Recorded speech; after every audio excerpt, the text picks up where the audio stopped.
Evening all, how you doing? It's Middle-Aged Gamer Guy here, also known as Mag. Welcome to another Tuesday night gaming chat where we talk about all the latest gaming news and reviews from the last 7 days or so. How is everyone? No, shit. Yes, no, shit. Tunesy, thank you so much. That is your tier 1 sub for 63 months. Thank you, dudes. Can we get exclamation sub hype in the chat for Tunesy? And I can press a button and give him a shout out. Greatly appreciate it. There you go. Actually, I can't because it's not on my stream deck. If someone else can give Tunes a shout out, be greatly appreciated. Let's see who's here tonight. We are live on Twitch and YouTube, as always. I have got Kindred and Rock Muse. We're here exactly at the same time. But there you go. He says, I'm early as we were hoping I was put some of the game names in the title. I didn't. So there you go. Sorry, I scuppered you. Then just before we went live, had the wonderful JL. Good evening, buddy. Hope you're well. We got Will. Says, yo, it's been a while. It has. Good to see you. Good to see you. And then we have got Matt. Bondi. Scars Are Stars. Hello, how you doing? Guildflight. Bondi says, I'm sorry I can't stay on a night shift. Have a great stream. Hello to David Cheese. Thank you so much. There you go. Chloe. Yo. Good evening. Says, how is everyone today? How's you? I am good. Ready for another show. Thank you, iQuell, for doing the shout out. Greatly appreciate it. No Game rocks. It does, doesn't it? It was playing No Game. Thank you, Tunes. Danka, good evening. Good to see you. Welcome all in for a show. So, couple of things we're going to get out the way. Tonight's show has kind of gone a bit astray in many ways. Hannah, good evening. Hope you're well. Good to see you. So, firstly, you know that my usual co-host, Dave, is on holiday. So, he will be back with us next week. But I have got a standing co-host, which is all good. So, it's all sorted. However, about an hour and a half ago, our guests dropped out of the show, unfortunately. So we were due to have Freddie from South Westerly Games on the show because they were going to be promoting the fact that, you know, we've got their game that you've seen me play before on the show. And unfortunately, he had to drop out. So he then kind of said with about 30 minutes or 40 minutes notice, oh, it's all right. Joe from South Westerly will cover for you. And Joe was like, I can't do it either. So bless them. They will be back on later in the year. But yeah, their game will be at Timeless. And if you watch the streams on Radar Festival that we're doing this weekend, you'll get to see them there anyway. So we're not going to do any promotion for them tonight. You know, it's fine. But if you want to see more, you can check them out at Timeless because they are one of the indie games. We've got their game 9 Rounds Rapid, which is exceptionally good. You will also get to see them on tomorrow night's stream when we do the broadcast of For One Night Only, because both Joe and Katie were interviewed and will be on stage for the show tomorrow night. And then you will get to see on social media my interview with them before they went on stage, because I interviewed people before they went on stage for the show, which you will get to see once the embargo is lifted. So there you go. So I wish all the team at South Westerly well. Unfortunately, they can't be here. It's happened. It's a thing. They'll be back on the show in the autumn. Never mind. But you'll get to see plenty of them because I bump into them at nearly every show I go to. So there you go. But as I said, it's not all a complete loss. One, we've got Mojo and Pixie here. Mojo is right here. He wants to be on stream. He's literally saying, so we've got Mojo here. He's not going to be our official guest, but if our co-host gets some games right tonight with the scores, I think they're going to be on stream. He's like, oh, I'm so tired, I flop. So there you go. So you can do some of the shout outs. Is that all right, mate? I think he's agreed it. It's a doggy. Guildfly's like, doggies. Duncan, congratulations. You got 450 Mojo Bites. Mojo as a co-host. Do you know what? If our co-host that's standing in had dropped out, this was probably what the option was going to be. So, you know, but there you go. Does he get washed? Lots, because he's so clean. He does get good washing. He doesn't like water, though, which is mad. Like some chihuahuas like swimming and stuff. He's afraid of water, but he's always so clean. Aren't you, buddy? So there you go. He'll be back on in a bit. Pixie is fast asleep. So we'll put them. They will also be on tomorrow's stream because we will have Doggo Cam activated. So they'll be on the stream all day tomorrow as well before they go back home on Thursday. So they won't be here for the Halo stream, unfortunately. But we'll see what happens.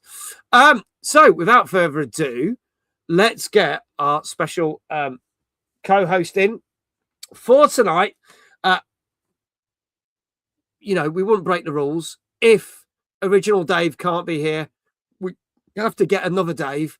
And we're not talking about Dave Johnson and his vast collection of buckets. We are talking about the original OG Dave that's been here and watching these streams since I first started when I was a wee young, well, sort of about the same height, really, when I started. It's the one only, Tunes. Good evening. Evening, sir. How are we doing? Good to have you back again. Second time this year standing in, so thank you so much. Mate, I'm honoured to be asked always. No, it's great to have you here because yet again, I'm going to put this up. It says Dave, just not Dave. I've got Dave Tunes, the standing co-host that knows the most. I love it, mate. I love it. Just for you, mate. Just for you. So thank you very much for the sub, by the way. I mean, you're welcome. Co-presenting and then you're spending money on the channel. It's not supposed to be. It's all good. No, you've got to support the streamers. Yeah, it's all good. Falco, thank you so much. So what you lot up to tonight, it is talk show night, Falco. We're going to be talking about a load of games. But before we do that, Rock Muse says, should I change my name to Dave so you remember it? When did I forget your name, Rock?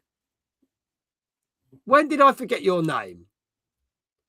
And to be fair, you can never have too many Daves. Yeah, I mean, there is that. I mean, once Dave Johnson appears, you probably can. But apart from that, yeah. But there we go. But at least we've covered that. Nope, just the sound alert. Oh, yeah, I did forget the sound alert. Oh, that reminds me. You've not sent me the thing you said you were going to send me last night about that. So please send me that so we can get that working. I remember you forgetting a guest's name, and it was the same as yours. When the hell did that happen? That obviously did happen. Blue Lou, good evening. Good evening, all Daves. I got on Rust till 3 a.m. Damn, I can't believe you're doing this whole Rust challenge thing. It's insane. So we had someone who was called my real name, which I'm not going to say. I can't remember. Bloody hell. That probably did happen. I'm Kindred, I'll say that. JL, you've just been rewarded 450 Mojo Bytes for a 7-stream streak. Thank you very much, JL. Greatly appreciate it. Rock Muse is playing Rust. You got killed by a panther twice. Because Rust. It happens. Exactly. So, Tunesy, tell us, what have you been playing recently? And God help me if you're still playing that mobile game. So, I may or may not be went into my 3rd year of Call of Dragons. Wow, okay. No, I've still been trying to keep up with Forza, doing as much as I can. However, most of my free time, and I mentioned it the last time I was here, has started on the development. Let me try that again. On the development of my game. Yes, so it's very slow progress because I forgot how difficult it is to code. But we're getting there. So essentially, it's going to start off like minimum viable product as a little 1v1 PvP sort of 16-bit. You're wandering around a Doom style maze and killing each other. So yeah, I've got things rendered so far and random maps being generated and been testing out on my multiplayer, but still a long way to go. But it's fun. Honestly, that's why I've got no hair. It's fun. It's pulling your hair out completely from doing this. Absolutely. Bless you. Bless you. Well, we'll have to get you on as an official guest once your game is ready. or whether there's a demo ready, we'll get you on. As soon as I get a demo like that I think is not going to embarrass me, then yeah. That's all good. It's all good. Talking of mobile games, and this is a smooth segue, we are sponsored. Tonight's show is sponsored by Marvel Strike Force. Exclamation Marvel in the chat. There's not going to be anything on the screen tonight because obviously we're doing the talk show. But we have got a challenge. You've got until this time next week, I believe. If you've never played the game, we were sponsored by it 3 years ago. It's come back around for a second time. Anyone who's not played it on mobile phone, it's free to play. And if you click that link that's in the chat right now, please do play the game. We've set some challenges. They're in the Discord. You've got to get all the way up to level 60. And there's also things like complete daily challenges, 2 days on the trot, complete daily challenges, 5 days on the trot, etc. But you've got until Tuesday next week. And then I'll hopefully get a report and let you know how you all did. But also, until the end of the week, if you do download the game, if you use the code MUTANT, you will get Wolverine, Gambit, and Storm absolutely free of charge in the game. So you've got until Friday to claim that. So there you go. Brian, good evening. He says Dave looks different. Brian's over on YouTube. It's still Dave, but it's a different Dave. Yeah, I've grown a bit more hair than when other Dave was. Yeah, you've got more hair than other Daves. That's a good point. Saying that, but you have been pulling your hair out. But I've got a lot less than I had. Yes. So pros and cons. Yeah. There you go. Thank you to our sponsor, Marvel Strike Force, for sponsoring us for the next week or so, or 8 days, I should say. Greatly appreciate it. Shall we crack on with our show? Sounds like a plan, matey. Right. Well, I'll hit the button to show the comments because last week I completely forgot that and did it halfway through the show. And then I'm going to hit this button because, ladies and gentlemen, it's our 276th show. Tonight we're discussing such games as Avatar Legends, the fighting game, and a game you may have seen me play last night on stream, Splatoon Raiders. Plus, we're going to be discussing why Nintendo are not willing to pay out on the tariff rises, amongst other things. And we're going to be looking at the UK retail charts again and see how it's moved in the space of the last 2 weeks. But we will start, as we always do, with a couple of games. And this game came out last Tuesday. And this came out on PC. And this is called Dive or Die, Children of Rain. Let's have a look at this. Maker, I have tried.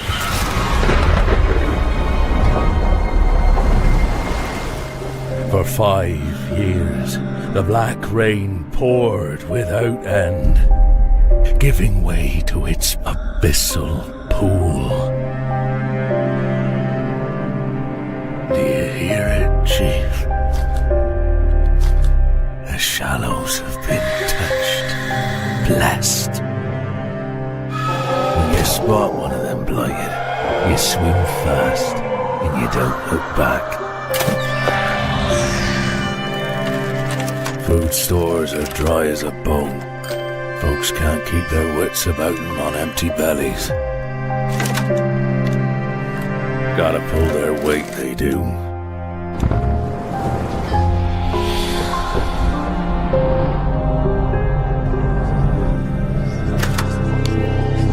You have doomed us all. We witnessed it. The shape of a true God. There you go. So that's our first game tonight, which came out last Tuesday on PC, called Dive or Die, Children of Rain. Like you said, this might be a good one when Halloween comes around. Well, it's given me certain vibes because obviously there's a bit of a Cthulhu vibe. There's a bit of a Cult of the Lamb vibe because you're bringing up a community of people and you can sacrifice them or not and look after them, etc. But then it's obviously clearly got other horror game vibes in this. But based on all that, I can tell from the trailer. Tunesy, tell us exactly what this game is. Yep. So you are responsible for keeping a struggling colony, colony, even alive, Yeah. in a world devastated by this mysterious black rain. And sort of every expedition you take out into the wilderness, you might lose resources or even survivors. And so it's one where every decision counts. It's sort of roguelike progression, survival mechanics, and almost a Lovecraft inspired atmosphere. Mm. It looks quite good. It looks pretty good. I quite like the look of it, and it has got sort of horror elements, but I don't think it's like mega horror elements. Jesse, thank you so much for resubscribing. That's a tier 1 sub for 53 months. You've been subscribed for 59 months in total. Can we get a shout out for Jesse, please? Good to have you here, 5 buddy. years. I know. Can you believe that? Because it's my 6-year anniversary in October. How mental is that? Yeah. I've been streaming for 6 years in October. Mental. Jesse may need a very special announcement next month. Mental, isn't it? But there you go. That's a lot of months. It is indeed. Thank you so much. Thank you for doing the shout out, iQuell. So for those who may not have seen the show, we don't review the games. I scour the internet to find lots of different reviews, whether it be from places like Eurogamer, GamerRanks, IGN, Metacritic, GameSpot, to name a few. I take those scores and I turn it into an average critic's score. You may agree with it, you may not, but if you guess it correctly, then you'll get a shout out in the chat. Chloe says, congrats, Mag. That's awesome. Thank you very much. Thank you. Yeah, it'll be 6-year anniversary in October since I started. Then November will my 6-year anniversary of when I got affiliate. And then in January, it'll be my 1-year anniversary of being partner. Dear God, that's gone round quick. Dare I say it. 6 years, you're still a novice. Ain't I? Ain't I? Just scraping the surface, Brian. Literally scraping the surface. So let's see what scores people are saying. Now, Chloe doesn't like horror games. She said, I'll hate it. So obviously it's going to be an 8 out of 10. Also, I forgot to say, thank you, Kindred. Dive or Die, Children Ray, is on Steam. Normally 16 quid, but you can get it for £12.79 right now. Danker saying an 8. Kindred saying an 8. Brian over on YouTube saying an 8. Hannah saying an 8. I think I can see a pattern forming here. iQuell missed the trailer, but he says 7. Jesse was like, what have I done? Don't worry, you're fine. Falco said this is a 2D style game. It's not for him. So he's going to give it a 7. Rock Muse says 8.5. And in December, it will be my 127th anniversary of being born, probably, since I was born in 1475. Flame says 7. Scar Star says 8. Retro says 8. Legendary JL says 8. Matt says 7.5. Good evening, Big Fuzzy Panda. Good evening, Flame, as well. Big Fuzzy Panda says 8. Tunesy, what do you reckon this got? So, I quite like it. I'm not normally a big survival horror person, but I like the look of this. I would have gone for 8, but because I think the fact that the permadeath, the death in it, is going to be too tense for me, and I'm going to cry, it will be a 7.5. Okay, 7.5 from Tunesy. Rockmew says, I always like to have a little difference so all the 8s get the points, assuming 8 is correct. Danker says it's a roguelite. I see, so I'm a little more interested now. Okay. Folks, this is your last chance. This is Dive or Die, Children of Rain, which came out last Tuesday on PC. And as stated, it is currently, hang on, I've lost it. It's currently £12.79 on Steam. Normally 16 quid, so you can get yourself a bargain if you fancy playing that. If there are no other scores in the chat, I could tell you that the average score for this was 8 out of 10. So close. So close. So close. Should have stuck with my gut feeling. You were so close, buddy. 8 out of 10. There you go. There's a lot of shout outs. Hannah's like, yes, 1 for 1. So going from the top, I'm going to go through all these people. We're going to get shout outs to all of you. Chloe, congratulations. You got it right. Danka, you got it right. Kindred, Brian on UK Gaming Network, Hannah,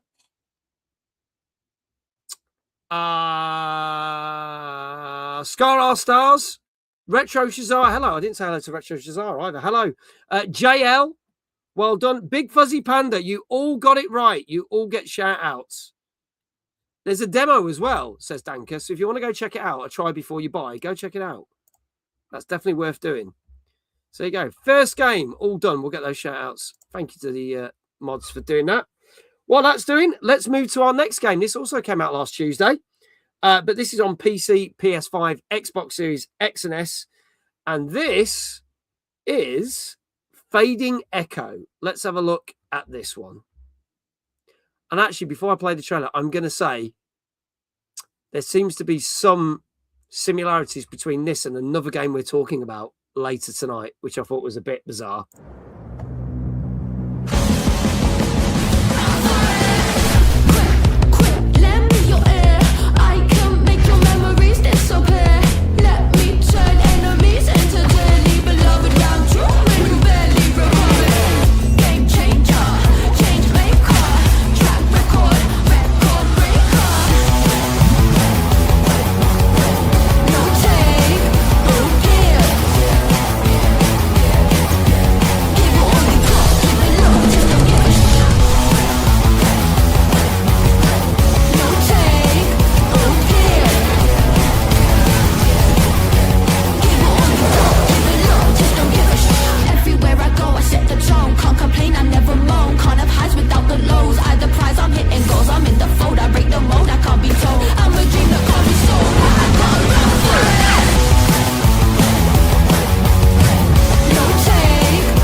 There you go. That is Fading Echo, which came out last Tuesday on PC, PS5, and Xbox Series X and S. Super Ninja, the anime guy, is he an evolution of Sonic the Hedgehog? Maybe, but he's also Goo. It seems like an evolution of Splatoon. And we're going to be talking about the new Splatoon game later on. So immediately when I saw this trailer, I was like, it's got Splatoon mechanics. Plus, it's got other mechanics from other games, doesn't it, Tunesy? Yep, so it's an action adventure that revolves around manipulating water into different forms. So you can transport it into liquid, steam, or ice to kind of overcome environmental puzzles and defeat enemies. And you know what? It gave me sort of vibes such as Kena, Bridge of Spirits, Yes, and also a bit of Prince of Persia-esque. But it's quite vibrant art style. But yeah, it looks like quite a good puzzle platformer as well. Yeah, I'd be honest, I didn't really know much about this at all until it ended up on my radar a couple of weeks ago when I was putting the list of games together. But yeah, it's kind of got all the elements of a game that I would play. I just don't know if I'll ever get around to playing it. Kindred's just posted. So it's £16.74 normally on PC, £15.06 currently. So you save just over £1. But it's coming to Xbox and PlayStation later this year, so it hasn't actually released. And this is, I'm going to say this now. When I get these game lists, they state certain things, but they always state on the list that not everything is accurate. As we've had before, you get certain games go blah blah blah. But there was a game we were going to talk about tonight, which now been pushed back a month. So you know, it happens. When I researched it earlier this week, it was like, nope, that's been pushed back a month. So if stuff is not accurate, it happens. But there you go. So it's on PC, but it will be coming to consoles later on in the year. There is also a demo available for this one as well, if you want to check it out. Let's have a look at what scores people are saying. Hannah's saying a 7.5. Brian's saying a 7.5. Chloe says, I play this for show. 8.5. Rockmuse saying a 7. So get your scores in now. Dank is saying a 7.5. Kindred saying a 7.5. Flame saying a 7. JL saying a 7. Retro Shazar saying an 8. Chloe's like, maybe an 8. iQuell saying an 8. On screen, Mag looks taller than Tunes. That's not accurate. In the real world, he's taller than me. My chair keeps sinking down. Oh, it's the what's that called? The gas stem. The gas, yeah. See, I was up here originally, but as the night goes on, I mean, to be fair, by the end of the night, you're just going to see me forward in there, and that's about it. Is that better? Oh, thank you, mate. There you go. That's weird, though. I can't reach the stream deck now, so I'm going to... A leprechaun is taller than Mags. That's a true story. That is a true story. Don't talk about gas sets, Mags. No, God, no. Gas stems. No. No. God, bloody awful things. Bloody awful things. You have to hit them with an hammer. That's from a story that Chloe and me know from fucking ages ago. There's me whacking fucking gas stems up. Bizarre. Don't do it. Don't recommend it. Just buy a new chair. It's fucking cheaper. Anyway. There you go. So, what else? Falco saying a 7 out of 10. Tunesy, what were you going with this on this one? See, I'm going to stick with my gut this time, and yeah. I'm going to go with an 8. I think in terms of me being any good of it at the game, I'm probably back down to a 4 because it's the sort of game I love, but I can't do to save my life. But yeah, I'm going with an 8. Going for an 8. Okay. Bear, welcome in again. Is this open panel? You can guess the scores and then you can chime in with your comments when we talk about the different things. I believe you were here last week, so thank you for coming back. Good to see you again. So feel free. We are talking about the game Fading Echo, which came out last week. If you want to have a guess at the score, Bear, what it got out of 10, what the reviewer's given it, you might get a shout out for your channel if you get it correctly. But folks, this is Fading Echo, which came out last Tuesday on PC, PS5, Xbox Series X and S. And as I said, it's coming to Xbox and PlayStation later in the year, but you can currently get it for just over 15 quid on Steam. And there's a demo. So there you go. If there are no more scores in the chat, I can tell you that this got 7.5. I finally had to swap my first 2 around. I know. So funny. Tunes is just like, just out, just by a little bit. There you go. But yeah, 7.5 for this one. Hannah's like, woo, I'm on a roll. Done very well. So let's see who got this right. Dang it, says Chloe. So that's Chloe. No. So she 1 for 2 on that. But we got, let's see who got it right. Danka got it right. Kindra got it right. Hannah got it right. Brian got it right. So I think they're all 2 for 2. Well, ask the mods. Did Kindra get shouted out on the last one? If not, can you give him 2 shout outs, please? One at the start and one at the end. In fact, let me do one.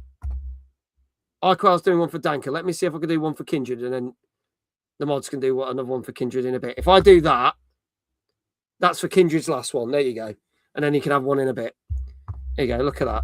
So there you go. While those shout outs are happening, Brian is 2 for 2. So at least 4 of you are 2 for 2. So there you go. So yeah, be interesting to see if this does better or worse than the Nintendo exclusive. I get the feeling the Nintendo one will do better. No offense to that game. Annie says, I don't think so. Jesse has just popped away for a bit to do something. Okay, iQuell, it's all over to you. Oh, there you go. Kindred's now got 2 shout outs, so he's all up to date. So iQuell, can I leave it in your capable hands, dear sir? I think the Nintendo one has the fans, and we will talk about that game a little bit later on, which is Splatoon Raiders. But before we do, we are going to talk about Nintendo.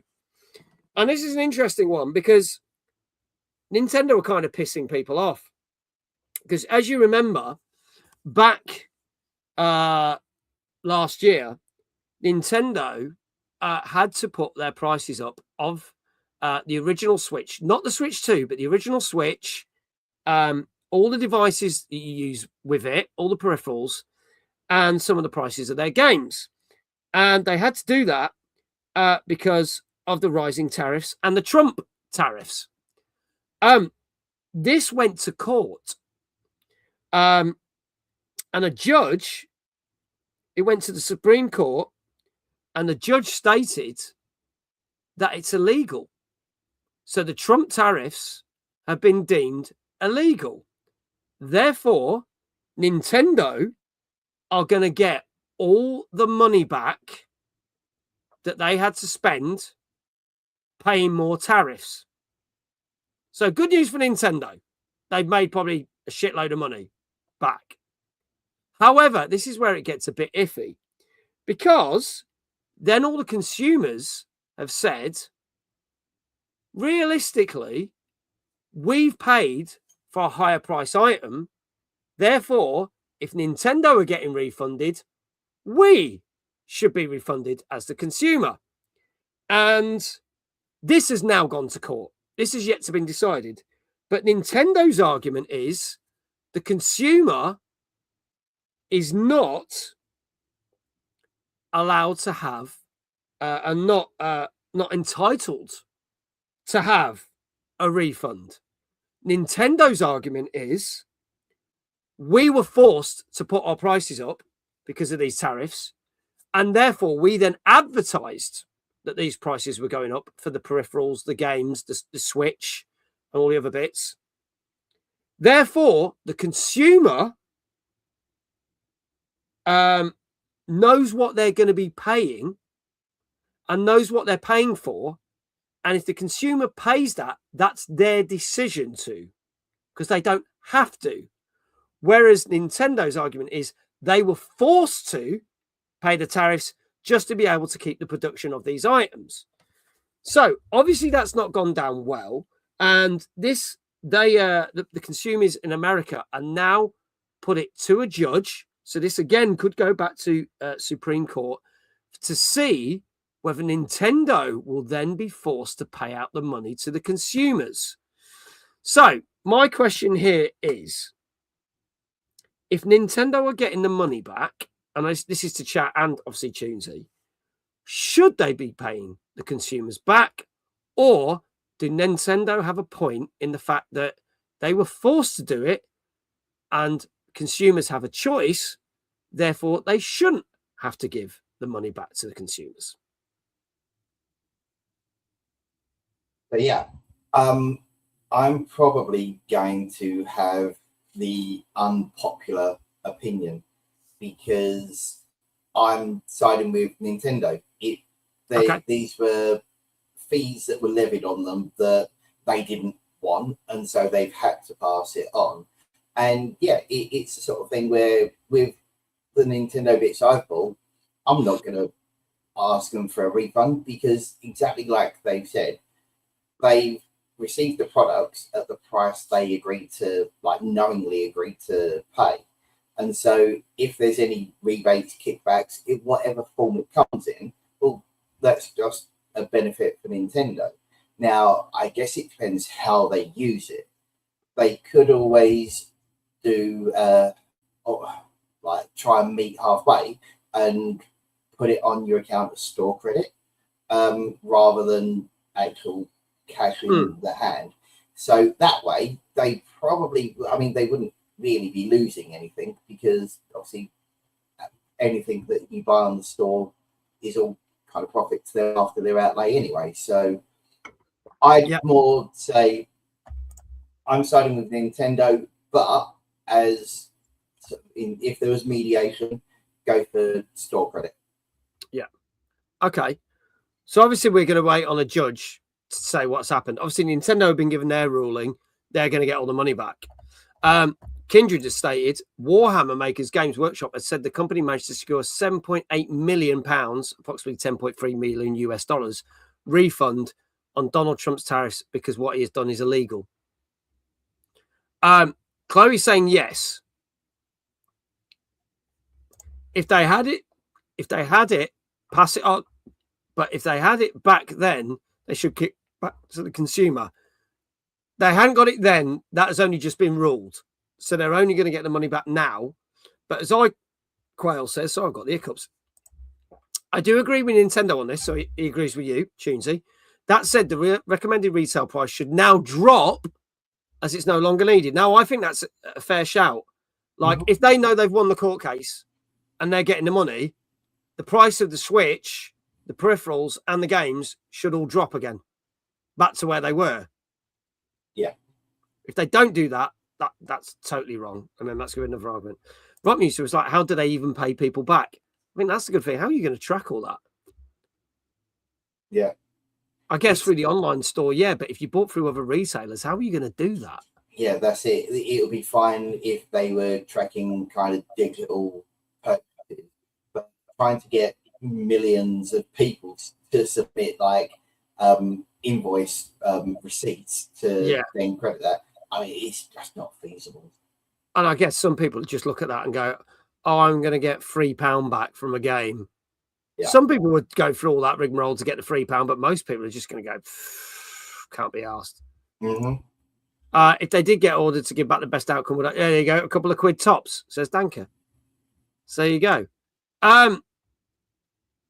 So we shall see. Nintendo have won their case, along many other companies, but we will see if the consumer wins their case. I get the feeling, knowing Nintendo's kind of track record with court cases, the consumer ain't going to win this one. So we will see. They still may have supply issues due to the ongoing conflict, so they may have to use money to change supply routes to make more. So this is the thing. So even though they've managed to get rid of the Trump tariffs, the other issues are still affecting Nintendo, Xbox, PlayStation. So there is still kind of raised prices because of all those issues. Though it's a class action, probably, you don't have to opt in to get a share of the award. So we'll see. But we'll have more news on that when it gets reported. So hopefully we'll be able to tell you more probably in the next couple of weeks or months. Moving on to our third game this evening.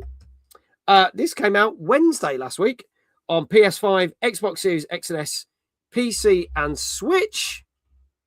And this is Lifted. Let's have a look at the trailer for this.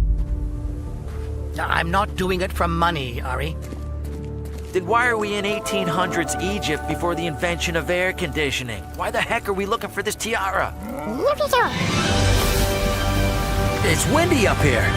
Let's keep moving so we don't freeze to death. Good idea. So, what's the plan? We storm the castle! And do you think you could hop from window to window? Yeah, right. Go ahead, Ari. It's fine. Risk certain death for extra credit. Uncool. Really uncool. Listen, I'm an old man, and this might be my last shot to do something great for the woman I love. So you do this for... love? You're doing this for love? You do not seem like typical Tomb Raiders. But we're not Tomb Raiders, Magdi. We're adventurers.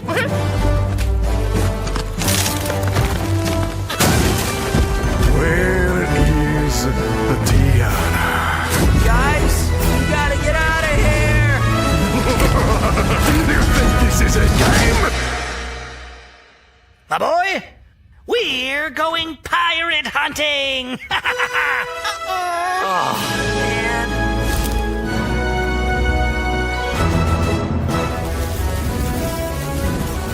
What the... You know, I'm not gonna lie. That was kind of awesome.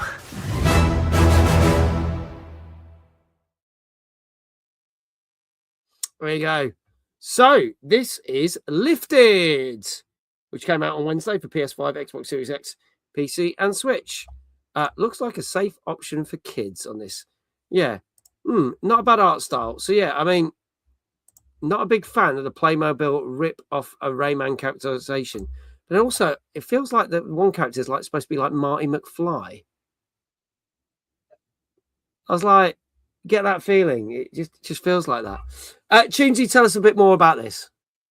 Yeah, so it's a narrative adventure and also a puzzle adventure where you play as someone who suddenly finds himself able to levitate after a mysterious event.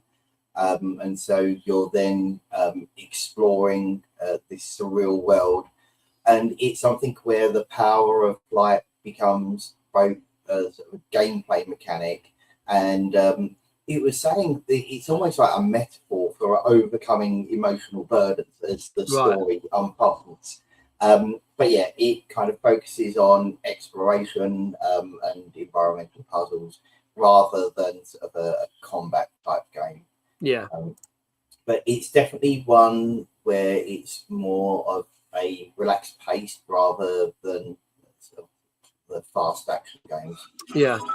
Which works well for me because I'm getting older and my hands don't move quick things. Shit. Lulu, good evening. Lulu's just raided. Thank you so much. That's tier 1 sub for 23 months. Greatly appreciated. Thank you so much for the sub. That's the third one this evening. Thank you so much.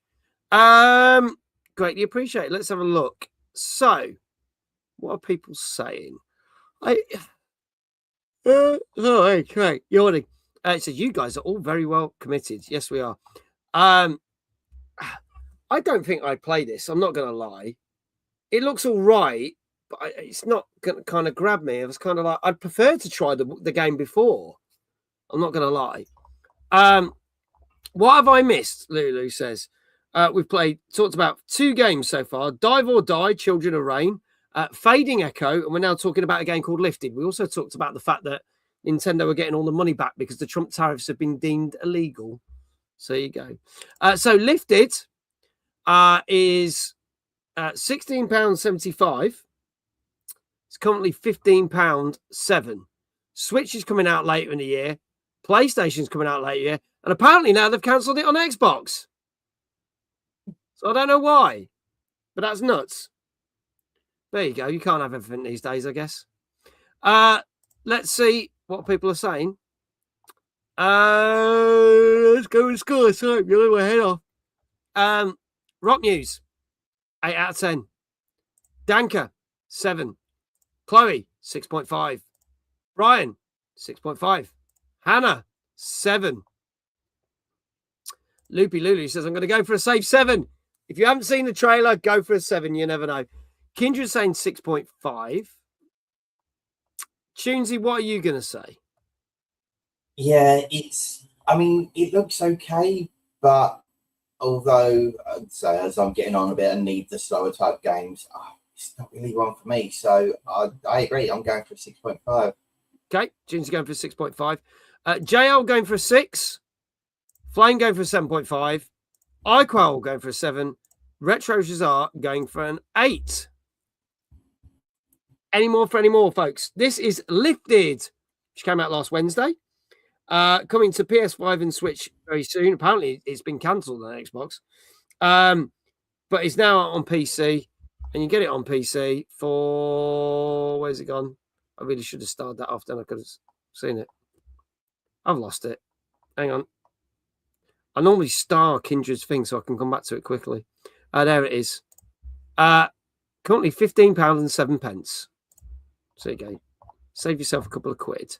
If there are no other scores in the chat, I could tell you that this... Actually, I'm just going to get rid of that. Okay. This got 6.5. Hey, what? You got your first one right. One and only of the evening. No, you're going to get more than that. You're going to get more than that. Don't you worry. Kindred is now free for free. I think Brian is free for free as well. So I think Kindred and Brian are the only 2 that have got them all right so far. Danker is like, damn it, streak is broke. Hannah says, so close. Rockmew says, oh dear. Chloe's 2 for free. So yeah, Brian and Kindred are free for free. Let's see how far they can go in this. So there we go. But yes, we're going to give shout outs to the following people. Kindred and Brian. They get shout outs. Chloe gets a shout out because she's 2 for free now. And what you can do, you can actually do exclamation Dave in chat because Tunesy is a Dave. So therefore, exclamation Dave in chat. And how would you like your first shout out of the evening? Bearing in mind, we also have Mojo and Pixie, so we can utilize them. Yeah, no, that's what I was going to say. Like, providing Mojo hasn't fallen asleep as well, can we get a wave from Mojo? Can we get a Mojo wave? Yeah. Come on, buddy. He's up. Jaira.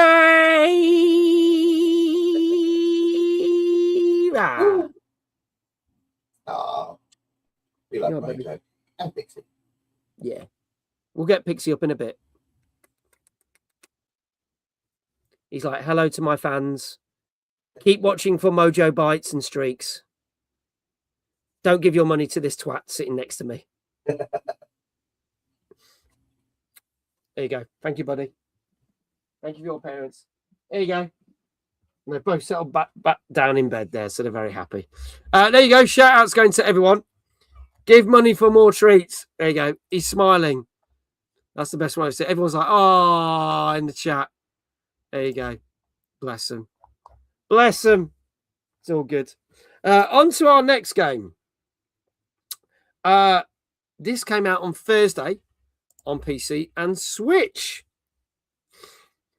This is called Helix Descent and Ascent. And yes, there is an N, as in an N. Let's have a look at the trailer for this.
There you go. This is a game I've had quite a lot of press releases about over the coming months.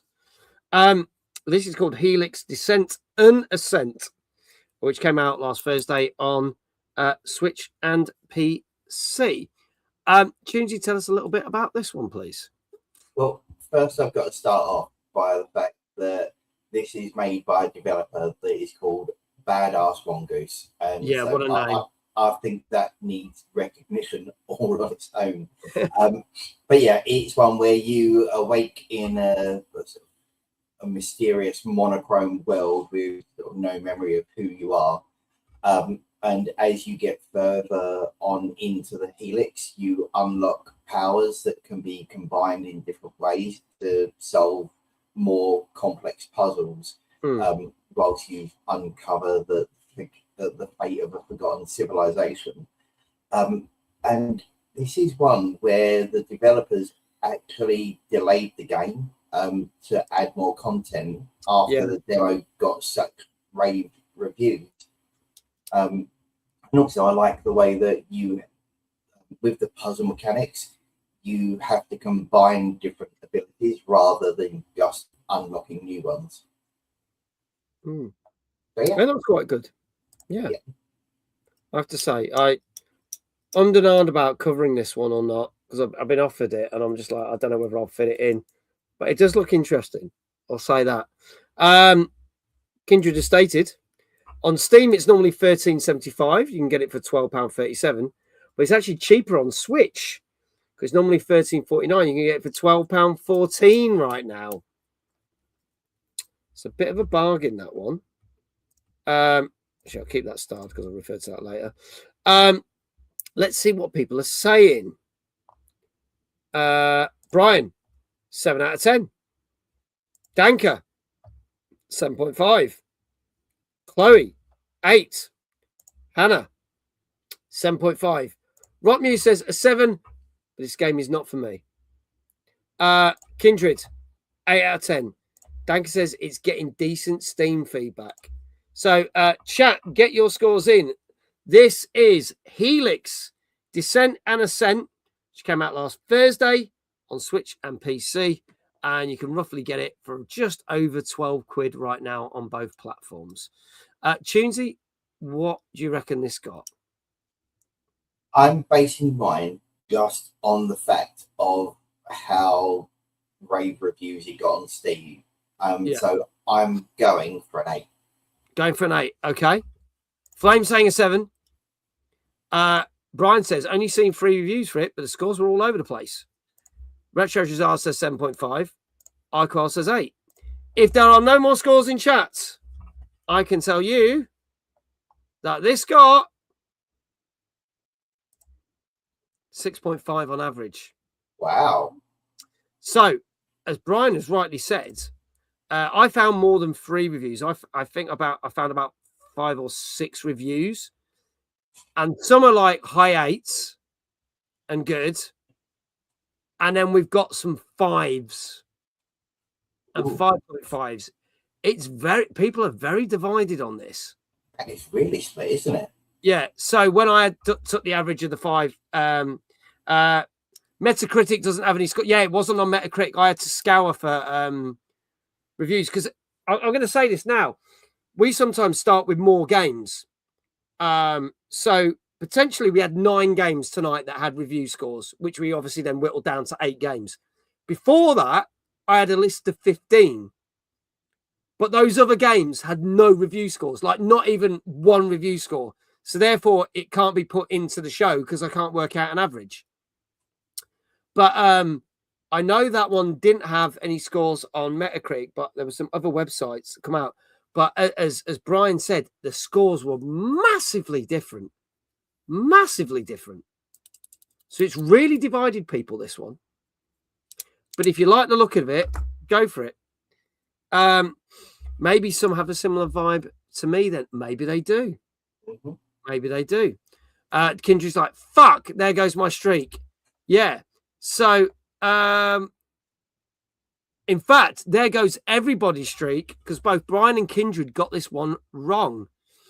So no one is going to get full scores this week. But did anyone say 6.5? Nobody said 6.5. No shout outs needed. Exactly. No one got it right. Deep round. Wow. There you go. So we are halfway through. Let us know how many you've got right. Mm-hmm. Danker's got 50% right. Brian's got 3 out of 4. I think Kindred's the same with 3 out of the 4. Yeah, there you go. Let us know where you are on it. And even if you haven't got any right, don't worry about it. Let us know. It's all good. There you go. We're going to move on to some more gaming news. And 2 news stories for you now. Not bad news, if anything. In some ways, some good news from 2 different things. Firstly, back end of last week, Xbox announced they're finally doing backwards compatibility for games on PC through Game Pass. And they started with 4 titles. Blinks, Conquer Live and Reloaded, Crimson Skies, and Fusion Frenzy. They basically stated that if you already own these games, but you've not got the Game Pass, you can play them on your PC because you've got the license to do so. So now you can play it through that. And if you've got PC Game Pass Ultimate, you can play these games now. They have now been added to the libraries. More titles are coming to PC Game Pass later in the year. And also, they will be available on the cloud gaming service as well. But as Danker said, it is good. However, I've seen the needs to be the specification to be quite strong. So yeah, so I wouldn't recommend playing it on the cloud yet. unless you got super duper Wi-Fi. And you're going to need a pretty decent PC to play it on PC Game Pass. Brian says Crimson Sky is such a good game. It is. I also remember, as I was writing the show, I remember Fusion Frenzy quite belovedly. And Conquer, I'd never played the reloaded version, but I did play the original. Because it was Conker's Bad Fur Day, wasn't it? Yeah. So I remember that. But I never played the live and reloaded version. There you go. So before going to the next thing, Tunesy, are you happy that they're now doing this? Because obviously we've had backwards compatibility for Xbox 360, original Xbox, Xbox One for quite a few years now. So the fact they're bringing it to PC, this is a good thing, really, isn't it? It's brilliant news because it's more. It's not just kind of porting for older games over. It's almost like the beginning of an effort to preserve Xbox games, and by bringing a lot of the catalog over to the PC. And it isn't just a straightforward port. They've done quite a few improvements, like with full screen and windowed modes, different languages. I'm just trying to think of all the bits I've read. VSync, which will suit some of the gamers. But yeah, it's one of those ones that could they eventually become one of the best official platforms for playing sort of preserved console games rather than buying sort of cheap Chinese things with main emulators on them. Yeah. Brian says all 4 games are in my library as they were given away with Games with Gold back in the day. Well, there you go, which technically means you own the license to them, so you can continue playing them, which is good. Yeah. I do wonder how it's going to be with licensing issues, like especially if there's any games that have got licensed music or vehicles, brands, film characters, that sort of thing. I wonder how that will work. Yeah, or whether they'll just steer clear of those titles. Yeah. Because if you think about Conker's Bad Fur Day, technically, well, they own Rare, and Rare brought that out back in the day, and it was part of Rare Replay, which was the celebrating the 30 years of Rare. Yeah. So that isn't a worry because they own all the rights to that now. But you're right, if other games come along, they'd have to see. But maybe they're going to be quite choosy. They've said that more games will come along, as and when we don't know, but later in the year. The other big game news that happened was obviously it was San Diego Comic-Con over the weekend. Lots of big things announced for films, but one thing that was announced is a game that we found out about just over a month and a bit ago, because it's Summer Games Fest, part of the PlayStation Showcase. We got a 20-minute deep dive into the new God of War game, God of War Lao Fei. And during Comic-Con, they did a panel about the game, and we have got a release date. And this is going to surprise some people because it is announced that this God of War Lao Fei is coming out on the 16th of Feb. So a lot sooner than people thought. 16th of Feb 2027, which makes February a very packed month because we are going to get this. We're going to get the new Fable. We're going to, obviously, the Tomb Raider remake has been pushed back to February.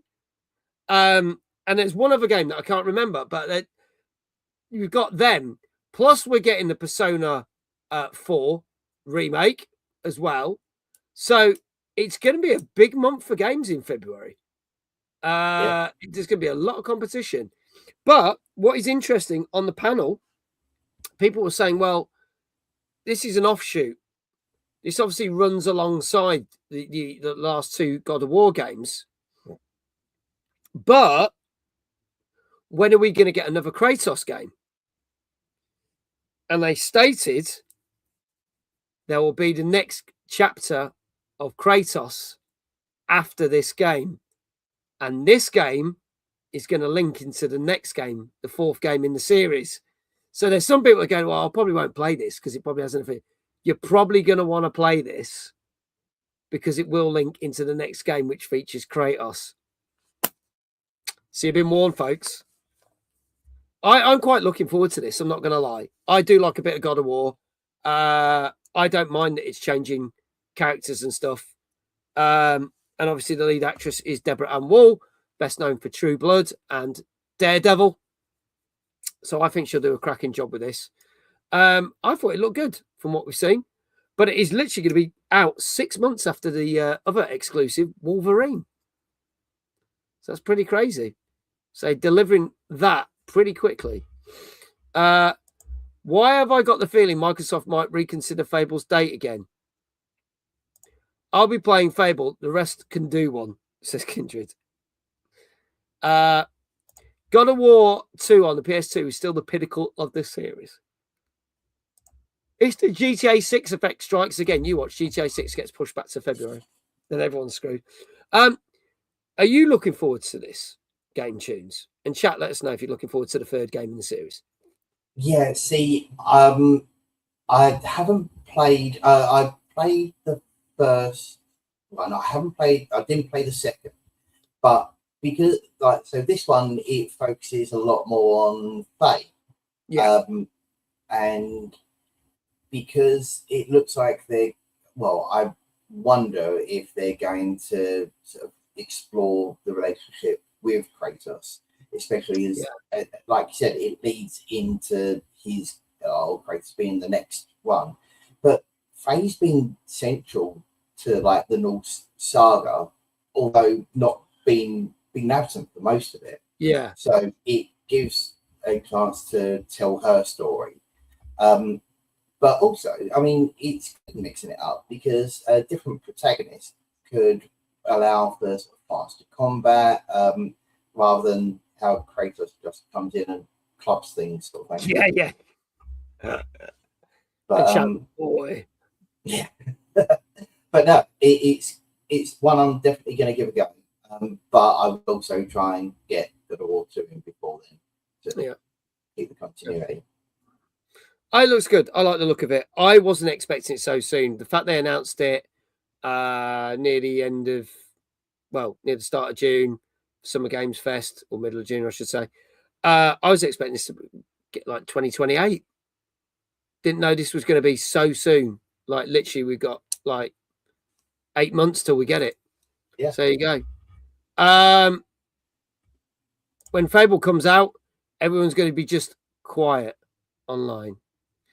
Brian says if GTA slips again November, will be the quieter than June was for game releases. I know, because there's hardly anything else scheduled for November. We're going to get rammed in September and October. And then November, it's just all about GTA 6. So if they do cancel, it's going to be pretty shit. Yeah. In another good gaming news, Mind's Eye is on sale. Oh, fuck off. Get it on Steam or PlayStation 5 for 50% off. Or grab the deluxe edition on Xbox for 70% off. I may unsubscribe from IO.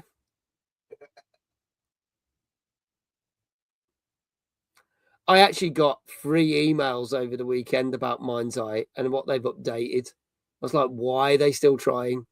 It was one of the worst games of last year. Why? Oh no! Breaking news in the last hour, Double Fine has announced layoffs, 23 people. That's because Xbox let them go. That's a shame.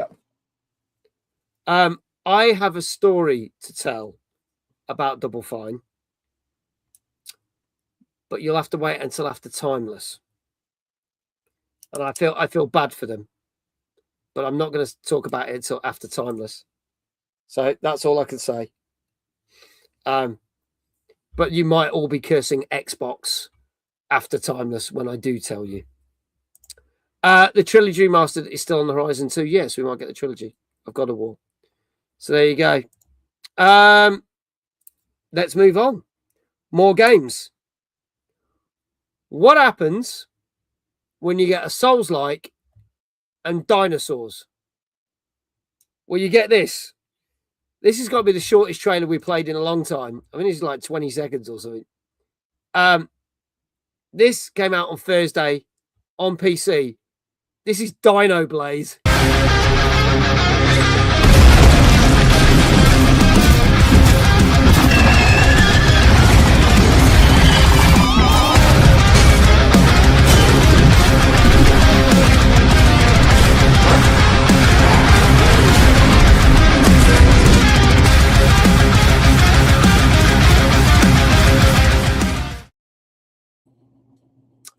Yeah, there you go.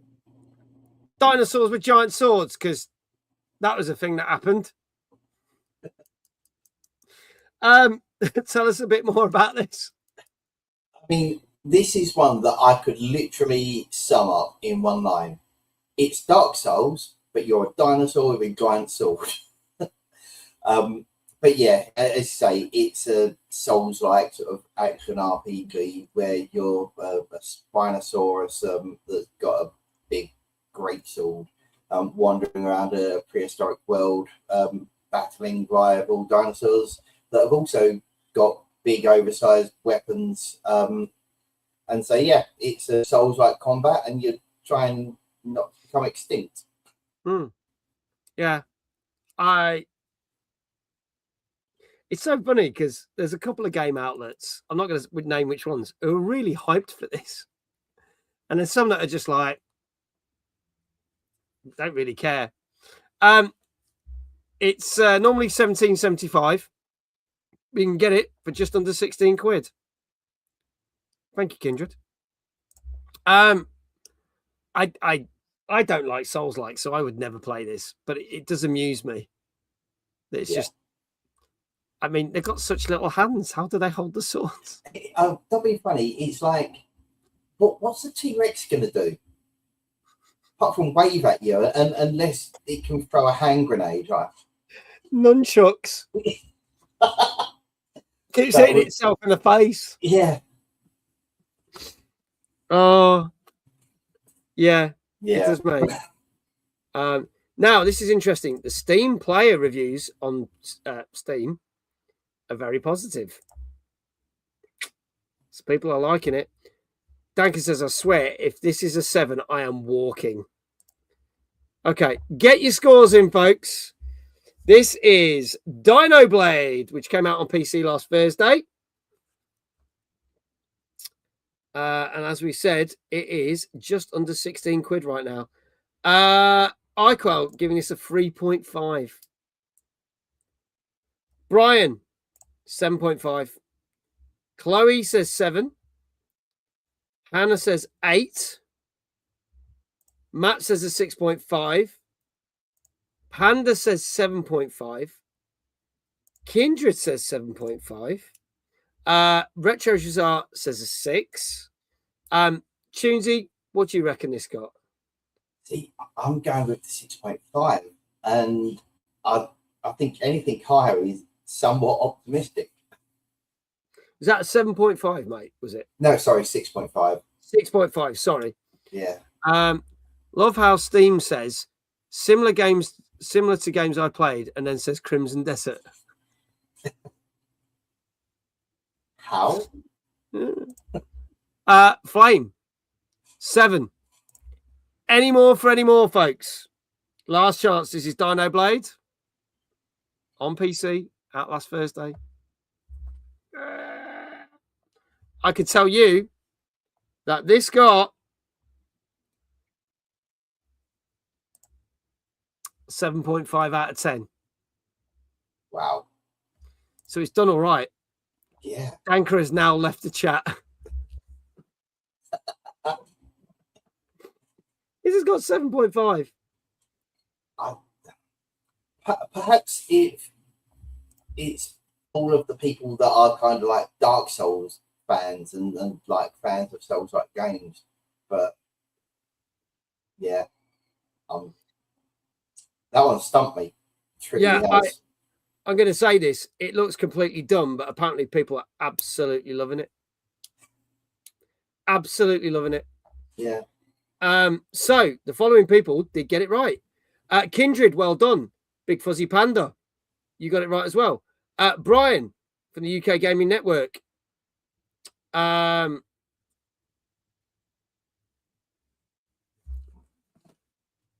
That's a new thing, iQuail. I never knew you could do that. You can basically shout out myself. It says, be sure to follow Middle-Aged Gamer Guy. He's currently live playing talk shows and podcasts with 20 viewers since Tuesday, July 28th. At this time, has been live for 1 hour, 13 minutes and 18 seconds. I've never seen that in all these years. Nope. I don't think he meant to do that. No. So, in the lead, Brian and Kindred have got 4 out of the 5 games right. Hannah says, I'm still 2 for 5. iQuell's fat fingers shouting out random letters again. Dear, oh dear. I love that iQuell said, neither did I. It was a typo. But now we know that exists. What did you even type? I think it's just it leaving It's an shout app out with app. nothing else. Yeah. Yeah, must be. Hang on, let me try it.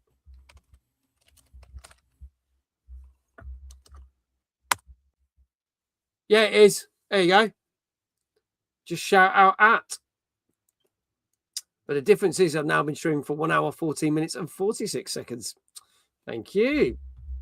There you go. Never knew that existed. That's mental. All these years.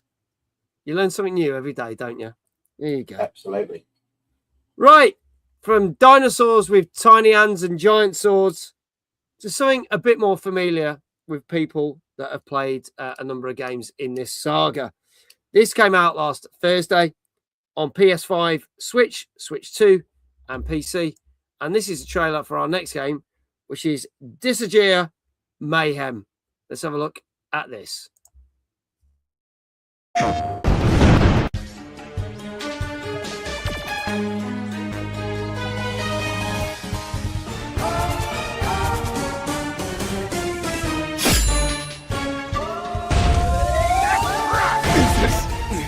Line.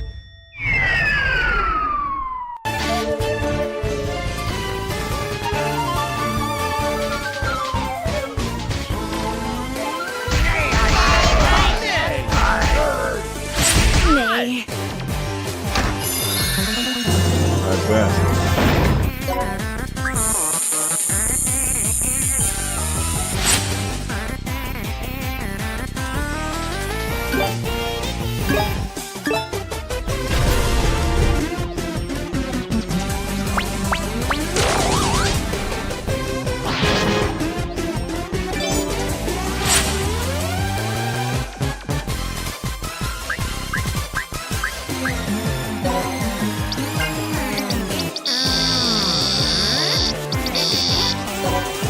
Incarnation complete.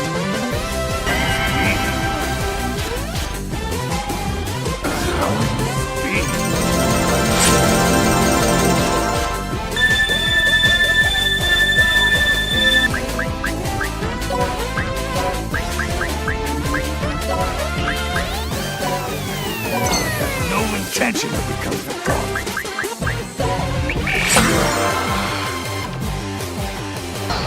Come on. I have no intention of becoming a god. Come on. Here I come.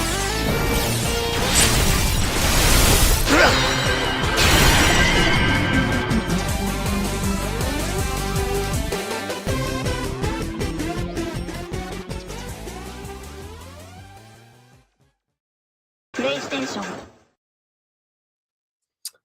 Yeah.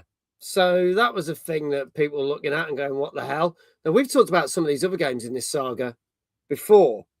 But I'm just like, I can't be asked to play that. And this game is 50 quid on all platforms. Yeah. But for those who might be interested in what this is, please do tell us, Tunesy. So all of the others have been kind of like tactical RPGs, like in the series, and this is sort of taking it in a slightly new direction because it's got the hack and slash type action. Yeah. But although the gameplay is different, it still has all of the things that fans of the franchise will recognize, like the insanely outrageous damage numbers. I mean, you even saw from the trailer, like it was over 1 million in damage. Yeah. And it seems somewhat over the top in terms of its attempt at humor. But it's still got item world, which has always been popular in the franchise. But yeah, I guess I wonder if the public are going to be kind of split, because there are some that will like the new approach, and the others will be like, keep to what you know. Yeah. Yeah, it's not. I've played one of the others in the franchise, and it didn't grab me at all. And to be fair, I think I'm going to swerve this one. I have got no interest in this whatsoever. I'm gonna put that out there. Just gonna say it. Just not interested. Can't be doing with it. Is America pushing the limits of what makes them money? I got conned into buying one of these series back on the PS2 by reviews. So yeah, get your scores in, folks. Let's see what people are saying. Brian, 6 out of 10. Danker, 6 out of 10. Chloe, 5. Matt says, oh dear, it's a 5. Hannah, 5. Danker's like, this can't be more than a 6. Kindred, 6. Flame, 5. I actually think more people who have played the hack and slash ones would be disappointed by this. I'm going to guess, considering what the rest of the series is like. Yeah. Ems, good evening. Evening, Mags. And Dave, not Dave. Evening. Retro Jazar, 6. Tunesy, what do you reckon this has got? I'm going for a 5.5. And if this turns out to be one of the highest scoring games of the night, then I think I'm just going to quit. You're going to walk like Danker did? Yeah. Okay. Because it just shows how out of touch I am. Em said, Mr. Trailer, so a solid 7. We'll let you have that, Ems. Don't worry. All right. But looks like it'll be less. Yes. Okay. This is Disagea Mayhem, which came out last Thursday on PS5, Switch 2, PC, and is the extortionate cost of 50 quid on all platforms. I could tell you, if there's no more scores in chat, that this got 6 out of 10. Okay. So for those who might like the series, it's okay. Anyone else probably will not like this. And some people might not like this anyway, because they've changed it up. Mm-hmm. Danker's like, thank Christ. Yeah. There you go. feel vindicated now. Yeah. 50 quid for that. Yeah. I agree, Kindred. Like, I was expecting like 25 quid, maybe less. 50 quid for that. Damn. Huzzah, says Chloe. She got it right. So let's have a look.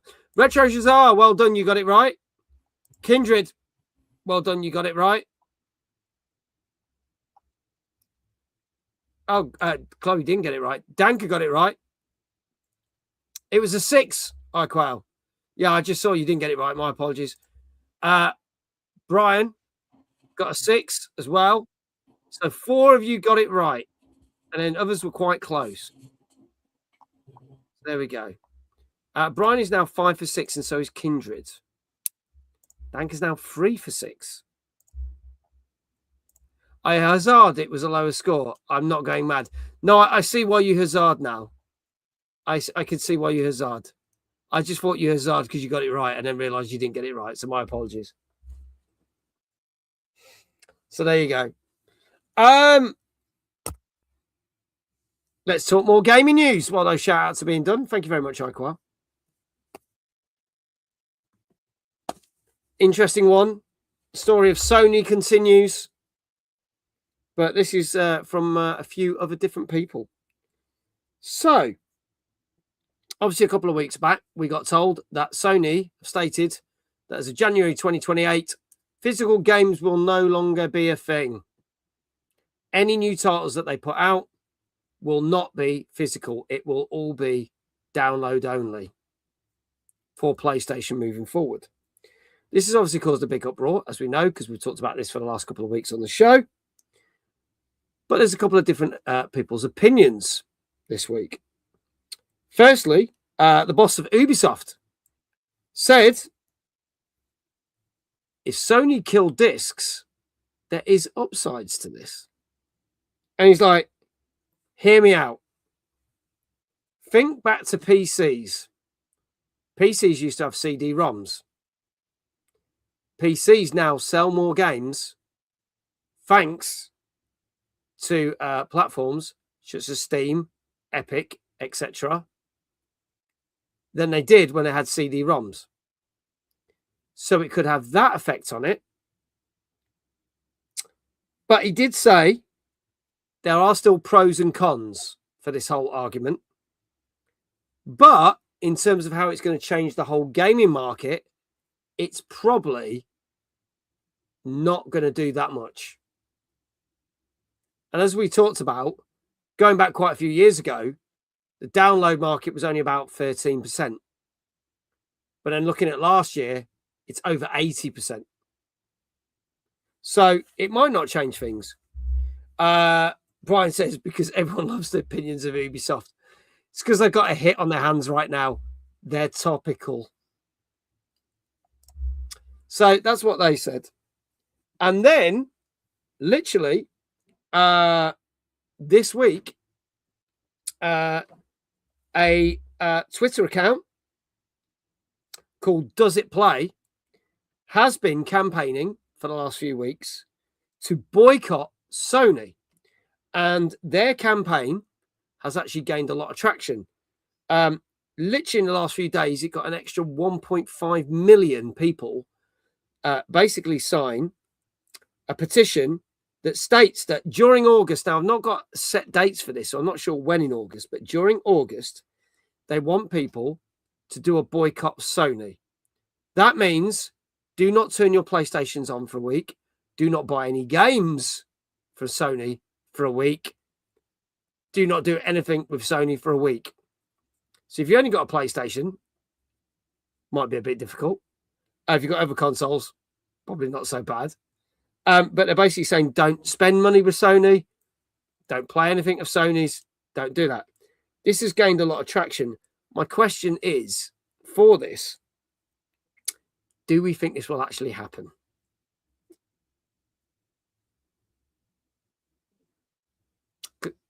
Yeah, because it's all well and good saying, you know, this on social media and it getting lots of likes and that, but it takes a lot of people to do something. And would it actually have an effect? Yeah, and that's the thing. So, like, with the what the Ubisoft boss said, it's not. It's about what he said, but it's also about what he didn't say. Because he's right. Digital distribution helped expand PC gaming, but I was about to say exactly what iCrowl has said, that PC users have got Steam, GOG, Epic, and others, whereas console owners are largely tied to the console manufacturer's own digital marketplace. And so, yes, okay, digital-only consoles, they can do cheaper, like they have done, but it removes things like used game sales, lending and borrowing games, like the price competition from retailers, those that collect the collectible editions, a bit like people that get steelbooks for films and stuff. And also, it's having a physical media is another way of preserving games, and also the way of being able to try and recoup some money if you sell games that you don't want anymore. Yeah.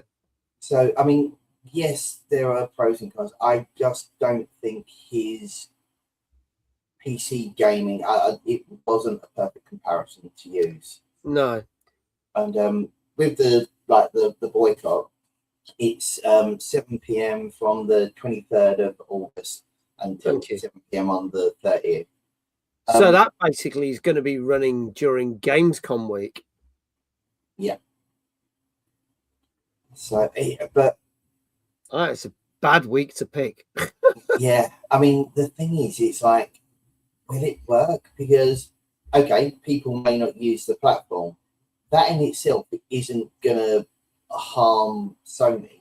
It's more, yes, there may not be purchases, but there's no point in not purchasing a game if a week later you're going to turn your console on and then purchase the game. It makes no difference, does it? Yeah. If people were cancelling subscriptions and a lot more negative publicity, they're the sort of things that may have an impact. So I get it. I just don't think it's going to. I don't think it's going to do anything in that way. No. DJ Mike says, I say we all buy Dreamcasts and forget the current state of games. Good shout, Mike. Good shout. Hope you're well, buddy. Like I said, I don't think his logic holds water on a walled garden system.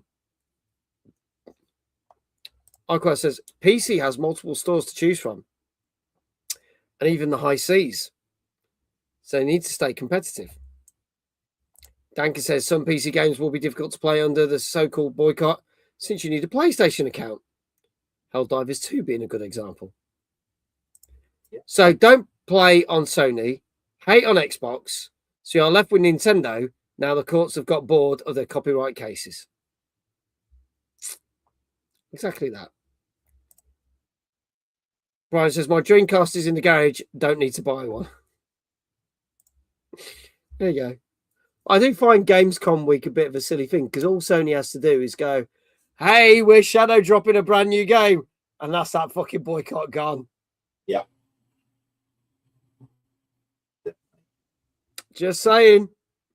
Might want to plan the better week. We'll see. Oh, dear. There you go. Let's move on to our final two games of the night, folks. And this is of a much beloved property of anime and movies and comics and games. And this came out last Thursday on PC, Switch, Switch 2, Xbox Series X and S, and PS5. And this is not to be confused with those blue people. This is the other Avatar. This is Avatar Legends, the fighting game. Let's have a look at this. Is airbending too tricky for you? It's not over yet. Go away! Going all out! This! God, this! Here I go! Settle down!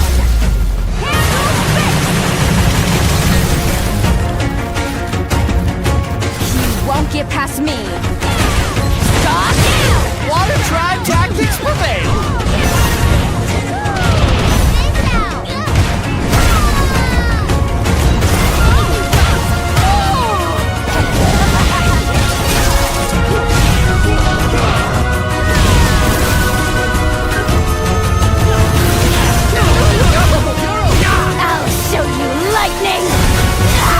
The revolution has already begun!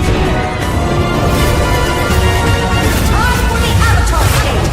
This is metal bending! You'll take no more. The ultimate price!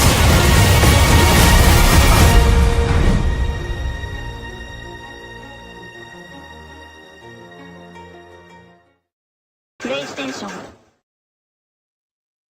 There you go, folks. That is Avatar Legends, the fighting game, which came out last Thursday. Brian says, this looks okay, but I just played Marvel Token. This hasn't got a chance with anyone but the fans. Now, Marvel Token comes out very soon, August, which is, if you don't know, is the big new Marvel fighting game. So they're trying to sneak this in, obviously, for anyone who might play it, who might not be interested in Marvel. But we'll see. We'll see. I think it looks competent, put it that way. It looks very competent. 4th of August, so literally next week. Yeah, next week. I was looking forward to this, despite no interest in Avatar. But then the Marvel Token open beta drops, and I haven't touched it. So I think it's going to get overshadowed. This is, thank you, Kindred, 25 quid on all platforms. Steam, Xbox, PlayStation, and the Switches. I did hear a version has been delayed for this. Ooh, I've not heard. Let me know. Tuesday, tell us more about this fighting game set in the Avatar universe. Yeah, so it brings the world of Avatar into like a competitive 2D fighting game where each of the characters use their signature elemental bending abilities. It's one where it looks like the combat system could be for casual gamers and also competitive fans, because there's already speculation about future downloadable characters and even the potential of esports if the game gets like picked up and gains traction. But as I say, as everyone's talking about Token, it's is it the wrong time? Yeah. Well, apparently the Xbox version has been delayed to September the 3rd. So literally a month after, but all the other versions coming out, well, they're already out. So that's an interesting move. So there you go. Let's see what people are saying with scores. I do like a good fighting game, but I don't know whether this is one I would try. Dank is saying an 8. Brian saying an 8. Flame saying a 7. Hannah saying an 8. Kindred 8 as well. Tunesy, what say you? Chat, get your scores in. Yeah, I am going to go with the masses, and because it looks a good game, I'm going to go for an 8. Going for an 8. Okie dokie. Tunesy's going for an 8. Ems is going for 7.5.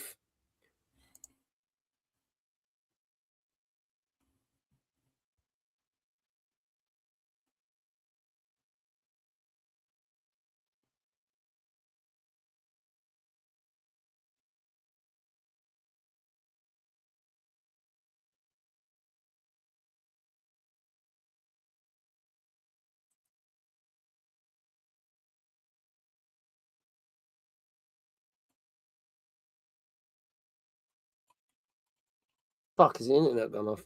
Oh, are we back? Yeah. Are we back? Yep, Internet just went. No, just internet. It was a blip with the internet. I was like, oh, God, not again. And I got the whirling screens on my screen. And I checked, and the Twitch and the YouTube was still going. So it was obviously a blip from StreamYard. So I was like, oh, thank God we haven't crashed. There you go. It was one of those ones where I thought, has someone frozen time and I'm just be about like to taken off into an alien spacecraft or something? Yeah. Oh, but yeah, it was mental. I was just like that because I was like, oh, it's freeze for a second. And I just got these little whirring screens on the display here. But then everything else was working on Twitch and YouTube. So I was like, well, nothing's crashed. So God knows what that was. But there you go. But we're back, folks. We're back. We're back. We're back. We can blame StreamYard for that one. That wasn't me for a change. Wasn't for me.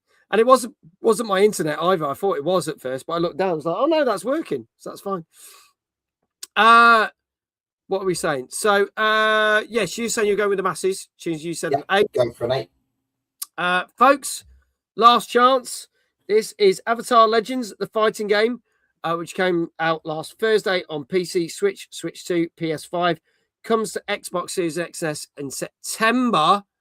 And it's 25 quid across the board. iQual saying an 8 as well. If there are no more scores, I can tell you this got an 8 out of 10. Yay. So there you go. 8 out of 10. So well done, Tunesy. We'll come back to you for your second one of the night.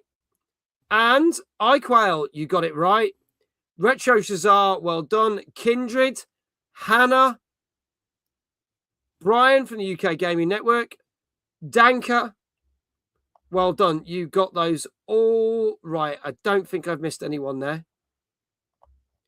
Kindred is now, dare I say it, 6 for 7.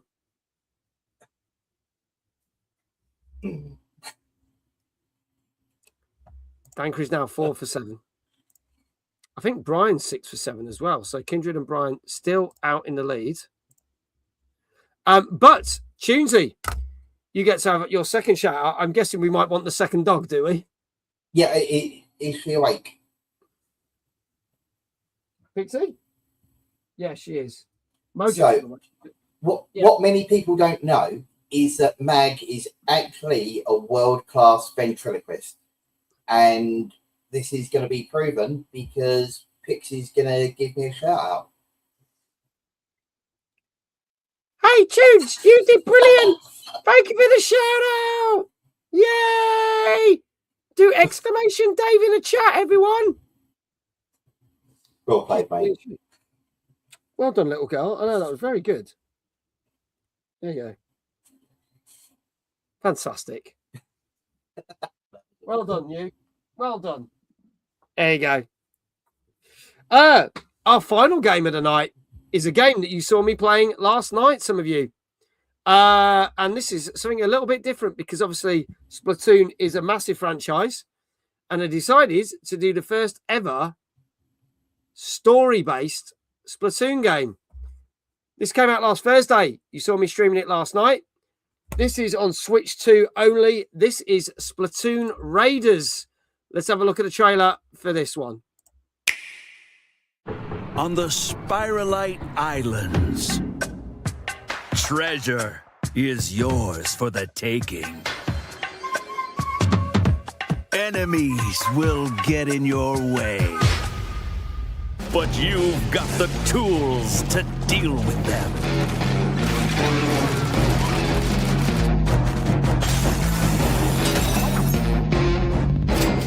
There are all sorts of strange environments.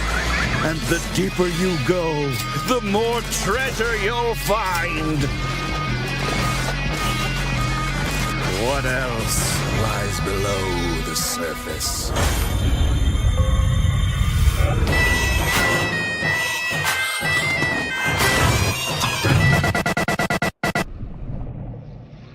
Splatoon Raiders, available now. There you go, folks. Splatoon Raiders, which Kindred just posted up. 42 quid. 42 quid for this one. I didn't know what to expect from this because everyone knows Splatoon has been free Splatoon games. You know, team-based. You're either a kid, you're either a squid. Cover the areas, move fast, use different mechanics for team-based games. And this is more like a loot, this is a number of things. It's a platformer. It's a extraction shooter in some levels. And then it's kind of like elements of the original Splatoon games. I really liked this last night. I think it was one of the challenge levels was bloody difficult, and it took me like 14 attempts. But I quite like this. But for anyone who doesn't know what it is, I'll let Tunesy say a bit more about this one. Yeah, so I mean, it is a big departure from the series because like it's still got the third-person shooter, but it's an action adventure where you join deep cut going through the mysterious sort of Spiralite Islands. But as you said, it's exploration, it's gadgets, it's ink-based sort of combat, but it's definitely a more story-focused experience. And sort of it leaves the competitive multiplayer like behind. Yeah. Yeah, you can't have co-op on this, either couch co-op or online co-op, but that's about it. 2 players is all you're going to get. but it is very geared to being a solo game, which I'd never expect Splatoon to be. So this was a nice surprise. I don't think this was a game I was particularly hyped for, but I really liked it, and I will continue to play it. Brian managed to get a physical copy for 35 quid. That's good going. It's nearly a tenner on.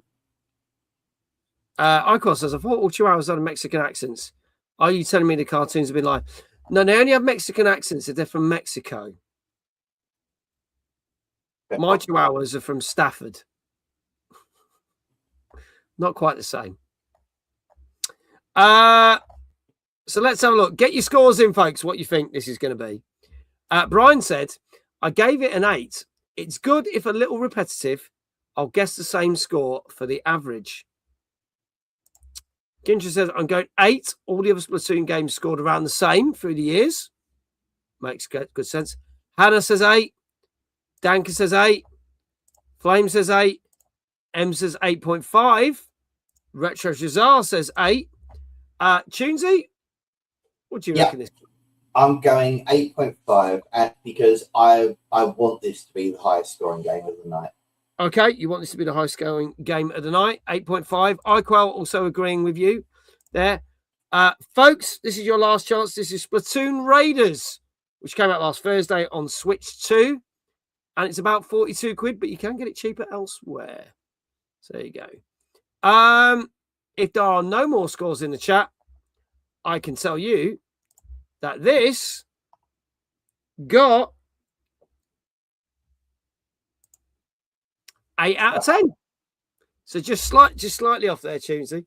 I agree with it. I mean, that's a good score. I don't know whether I will get slightly bored with this. It's funny. I thoroughly enjoyed Donkey Kong last year, Donkey Kong Bonanza, up to a point, and then I did get bored of it. Yeah. I do wonder if it's the same for this, but for what I've played so far, I thoroughly enjoyed it. I don't know whether I'm going to like this more. So it'd be interesting to see how I know they're not really the same kind of game, but it'd be interesting to see how I feel about it. So yeah, see. Dino Blade is actually joint second highest score of the night. Can you believe that? Can you believe that? So we had Dive or Die, Children of Rain, Avatar Legends, the fighting game, and Splatoon Raiders all getting 8 out of 10. And then Dino Blade and Fading Echo were the next best scoring games with 7.5. So there you go. Congratulations to the following people who said 8. Shout outs are going now. Retro Shazar, Flame, Danka, Hannah. I think that's everyone. Oh, Brian, obviously from the UK Gaming Network. My apologies. Hannah says, started and ended on a high, did shit in the middle of. What? No, that can't be. That's true. Anna says 4 out of 8, 50%. Good going. Good going. Brian and Kindred, congratulations. 7 out of 8 tonight. Well done. Well done. Yeah. There you go. Very well done. Danke for doing 5 out of 8. Very reputable score. There you go. Thank you so much. It's not the end of the show, though, because we have still got the charts to do. And obviously, every week we look at different charts. And let's see what has been taking place in the UK retail charts. Now, I can tell you, last week in the UK retail charts, no new games entered the charts. Okay? That's all I'm going to say on that. And as we know, the number one game of the time was Assassin's Creed Black Flag Resynced. That was the new number one game. Brian says, and with that, I need to go to bed. So, we do have some new releases. Let's see how they fared. And let's see how the UK resale games chart top 10 has changed. So, at number 10, a re-entry into the top 40. Transformers Battlegrounds at number 10. Up 23 places at number 9, Assassin's Creed Shadows. Down 2 places, Mario Kart World. At number 7, down 4 places, a former number 1, 007 First Light. Down 1 place, Pokemon Pocopia. At number 5, down 3 places, EA Sports FC 26. Back in the top 40, a re-entry at number 4 is Mortal Kombat 11 Ultimate. Tomodachi Life Living the Dream is up 1 place at number 3. Knocked off the top spot at number 2 is Assassin's Creed Black Flag Resynced. And the new number 1 game is Splatoon Raiders, which we have just talked about. So Assassin's Creed Black Flag lasted 2 weeks in the top 10.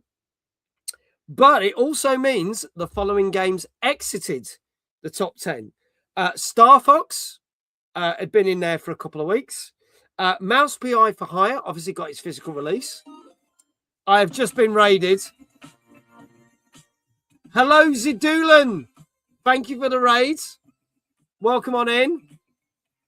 We are talking the gaming charts. It's Tuesday night gaming chat with myself, Mag, and my guest co-host tonight, Dave, not Dave, Tunesy. There you go. Kristen, how you doing? Good to see you. Zidulan, thank you so much.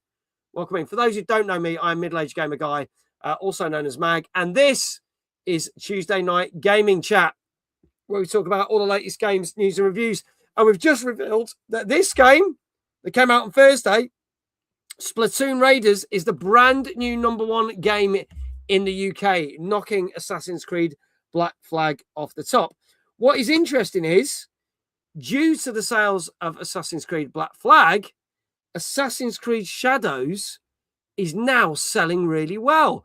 And obviously last year, as mentioned, it was classed as a bit of a flop for Ubisoft. So this is actually driving sales because it wasn't a bad game. I'm going to state this. Assassin's Creed Shadows was not a bad game. You are very welcome, Zidulan. Thank you so much for considering us for a raid. I greatly appreciate it. So Assassin's Creed doing well. Obviously, we've seen it before in the charts. Mortal Kombat 11, back re-entered in the top 40. But then Transformers Battlegrounds, out of nowhere, in the top 10. So random. But yes, as I was saying just before the raid, the 3 other games that have done very well, that are now out the top 10, Star Fox, the physical edition of Mouse PI for Hire, and obviously a former number 1, Resident Evil Requiem. But that has gone out the top 10 before and has come back in and was back in for a couple of weeks. So you never know, it might jump back in the top 10 again, because that is the highest selling game of the year so far, with 007 First Light being the second best selling game of the year. Any surprises? Any things that you were like, yeah, that was bound to happen there, Tunes? Your thoughts on this? Chat, let us know your thoughts on this week's top 10. So, yeah, I mean, to me, in that way, it's no surprise that Splatoon Raiders debuted at number 1. And it's a nice follow-on from the fact that we included it in the releases. Yeah. But it shows that the franchise's appeal extends beyond the traditional sort of competitive multiplayer format of it. Yeah. But also, Nintendo have got 4 games in the top 8 at like 1, 3, 6, and 8, I think. And with Black Flag only dropping to number 2, it shows that the launch wasn't just a sort of a 1 week nostalgia spike. And also, with Shadows jumping up, as you say, 23 places. Yeah. Yes, I'm sure it was caused by Black Flag, but it doesn't matter because it just shows what the power of a game can do in terms of the other games in the series. Yeah.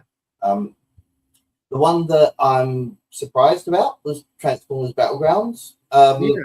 But again, I mean, we never know with the re-entries because it could be supermarket offers, retailer discounts. So it may not, I don't know how much it takes to get a game kind of back up. But yeah, it's, I do like Mortal Kombat 11. Though. Yeah, it's Mortal Kombat 11 was good. But yeah, so no, it didn't surprise me Splatoon got the number one No. spot. It did surprise me how sort of Black Flag then brought Shadows up. Yeah. And and then Nintendo are just say 50% of the top 8. Yeah. Yeah. Nathan Metcalf, thank you for the follow. iQuail has looked into it because he says, isn't this getting delisted? And I thought I heard a news story saying it was getting delisted. So Transformers Battlegrounds is going to be getting delisted. So they're clearing stock. This is why it's back in the top 10. Back in the top, it wasn't even in the top 40 when it re-entered. So there you go. With Mortal Kombat, it's more likely a sale. We also saw a lot of Mortal Kombat games come back in the top 10 when the new film was out. So for 2 weeks, we got a couple of the Mortal Kombat games in the top 10 then. So that one doesn't surprise me. Another one we keep seeing bouncing in and out the charts when there's a sale is Cyberpunk, the Ultimate Edition. So that happens a lot. So there you go. Folks, that is it. That is the charts. And that is our show. Thank you so much for watching. Greatly appreciate it. Next week, I'll be back with my original co-host, Mr. David Jones. He'll be back in the seat, and it will be the last TNGC before Timeless. Ooh. I know. Can you believe it? Odie, hello, lovely. Good to see you. Thank you for being here. Our guest for the show is one of our partners. It is going to be Emily and Sawyer from the Gamer Guide. So there you go. Kristen says, I leave for England next week. Amazing. Amazing. We will see you there. Can't wait to see you.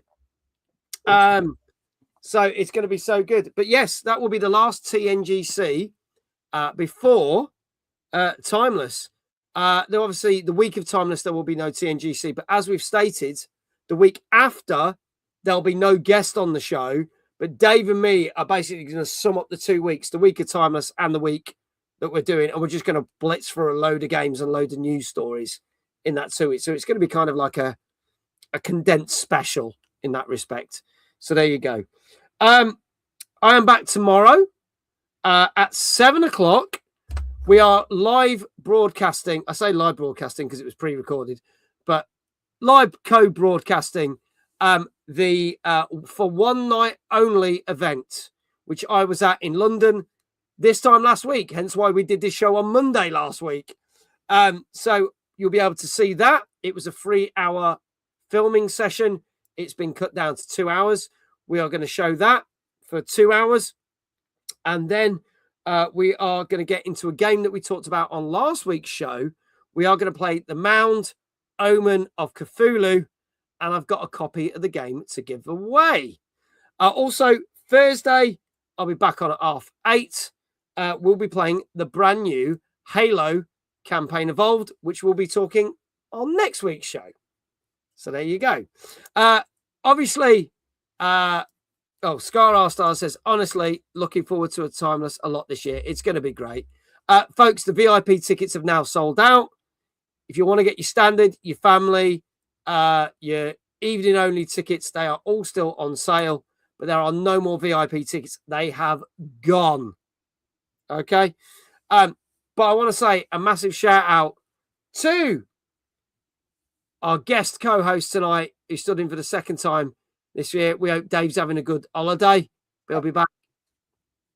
Thank you so much, Mr. Tunes. You are more than welcome. It's a pleasure as always. No, thank you for being here. Tunesy will be at Timeless as well, so you can go. I will. Go get a selfie, get an autograph. Why not? You know. I'll be at the VIP night. Yeah, go buy him a beer. He deserves it. There you go. Thank you to all of you who've been in chat. Greatly appreciate it. Again, apologies from our guests, Southwesterly Games. They will be back with us later in the year, but you will see more of them because they will also be at Timeless, amongst other things. You will get to see them as part of One Night Only tomorrow night, and you'll see them when we do some interviews at Radar as well over on the MCR Meetups channel. Thank you to all the mods. Thank you to Jesse and iQuell for doing all the shout-outs. And thank you to all you viewers on YouTube and Twitch. We are going to go do a raid. Gonna see who's on. And I'm gonna exit into the night, just like Danker did earlier. So let's see who's on and who we can raid.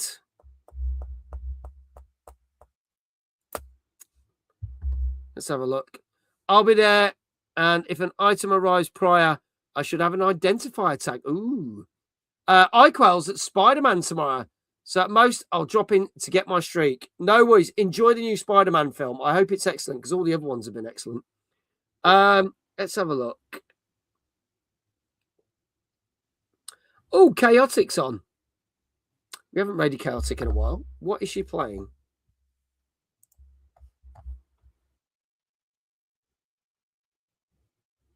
Oh, she's playing the Silent Hill 2 remake, which was good. Didn't make our top 15 games of when it come out, but it's certainly good. I did enjoy it. And we are getting a Silent Hill remake by the same people, Bloober Team. So this is going to be good. So let's go raid Chaotic. That raid will start when the end credits have run. And all that leaves for me to say is, wherever you are in the world, have a great morning, great afternoon, great evening. And I shall see you back here tomorrow at just before 7 p.m. live. TTFN. Thank you, Odie. From me and Tunesy, thank you so much. Take care. Good night. Good night, all.